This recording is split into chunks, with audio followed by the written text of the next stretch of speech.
Hola chicos, Tenis y Science, bienvenidos a un nuevo video. Hoy vamos a hablar de la inflamación. Es un proceso totalmente normal, es fisiológico en la mayor parte de los organismos vivos. Para hablar de la inflamación, nos tenemos que devolver muchos siglos en el pasado. Empecemos retomando la historia de quien básicamente se considera el creador de la medicina como ciencia.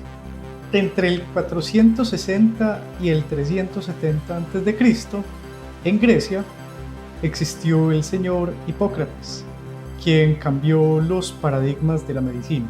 Él lo que asumió y lo que trató de plasmar en lo que escribió fue que la medicina no podía ser considerada como una serie de técnicas basadas en la superstición.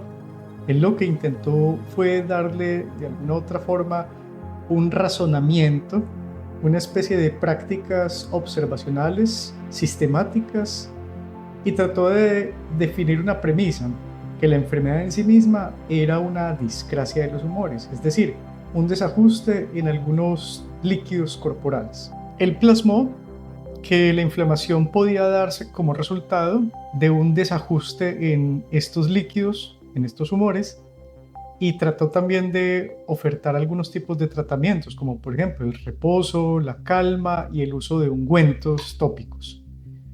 Sin embargo, quien habló realmente sobre la inflamación fue el señor Galeno, unos siglos después. Entre el 129 y 216 después de Cristo, Galeno lo que hizo con la ciencia fue atribuirle una serie de signos cardinales a los procesos inflamatorios. Él estipuló que la inflamación se debía principalmente por diferentes tipos de factores, pero le atribuyó a la inflamación indicadores como el dolor, el rubor o el enrojecimiento, la tumefacción y el calor, es decir, un aumento de la temperatura en el sitio inflamado. Estos indicadores los llamó signos cardinales de la inflamación.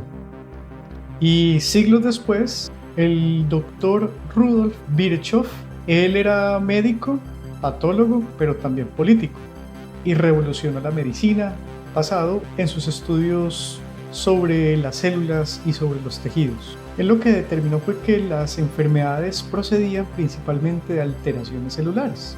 Entonces, la inflamación no era solamente rubor, dolor, tumor y calor, sino que existía una serie de complejos sistemas que participaban en este proceso, rompiendo históricamente con la atribución que la inflamación tenía que ver solamente por causas humorales. Él ya estableció que la inflamación tenía que ver también con causas de tipo celular. El doctor Virchow estableció un quinto signo cardinal, la pérdida de la función. Luego llegaron los trabajos del doctor Elias Melchnikov, que fue biólogo y zoólogo, quien nació en lo que hoy se llama Ucrania y que trabajó en los últimos años de vida a través de la historia científica en conjunto con el doctor Luis Pasteur. Pero a pesar de toda la cantidad de cosas que hay que hablar de Melchnikov, una de las implicaciones relevantes en el ámbito de la inflamación fue que él estableció por primera vez,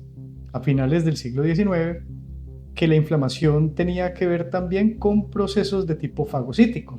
Es decir, al doctor Melchnikov se le atribuye la fagocitosis por lo que él estipuló en sus estudios. Entonces lo que él estableció fue que había unos tipos de células que eran capaces de engullir, y a esto se le dio la atribución de poder considerar algunas células como fagocitos, lo que de alguna otra forma mejoró o tal vez cambió un poco la teoría de que la inflamación era un proceso exclusivamente celular y patológico. El doctor Melchnikov a principios del siglo XX ganó el premio Nobel en conjunto con el doctor Paul Ehrlich gracias a su trabajo científico en la inmunología. Entremos en materia. Entonces, ¿qué es la inflamación? Realmente la inflamación podría verse involucrada en la inmunidad de tipo innata o celular. La inflamación no es otra cosa sino una serie de procesos que en conjunto tratan de resolver un problema, que sea por un trauma o que sea por una infección principalmente. Aunque hay muchos tipos de inflamación, incluso hay algunos procesos que pueden ser por culpa de enfermedades del sistema inmune. La inflamación es un complejo sistema, es una compleja cascada de procesos que pueden darse como resultado de situaciones agudas, como por ejemplo un golpe o una infección, o por procesos crónicos, como por ejemplo por enfermedades del sistema inmune o por algunos tipos de cáncer. Entonces hay diferentes tipos y procesos a los que podríamos llamar inflamación. Y el fin último de todos estos procesos es básicamente resolver el problema. Entonces, ¿por qué se da la tumefacción? Principalmente porque en los procesos inflamatorios hay una liberación de algunas sustancias que producen vasodilatación. El calor y el color enrojecido en el proceso inflamatorio se deben precisamente a esta vasodilatación que permite que muchos glóbulos rojos y blancos lleguen al sitio inflamado. Esto hace que se aumente la temperatura local y que se cambie el color en ese mismo sitio. Como hay un aumento de la permeabilidad vascular, los sitios que se encuentran inflamados también pueden verse edematizados, es decir, un aumento en esa estructura, un aumento del volumen de líquidos almacenados en el sitio de la inflamación. Al mismo tiempo, el dolor puede darse como resultado de una presión a los nervios periféricos que se encuentran adyacentes en los procesos inflamatorios. Y finalmente, entonces, ¿cómo comienza el proceso inflamatorio? Bueno, lo primero es que se tiene que llevar a cabo entonces una lesión, una solución de continuidad, algo que desencadene un tipo de señal que permita que algunas proteínas que circulan puedan verse involucradas, entre ellas algunas que veremos en otros videos como las citoquinas. Cuando hablamos de citoquinas, tenemos que hablar de una familia que es supremamente importante en el proceso inflamatorio, las quimiosinas.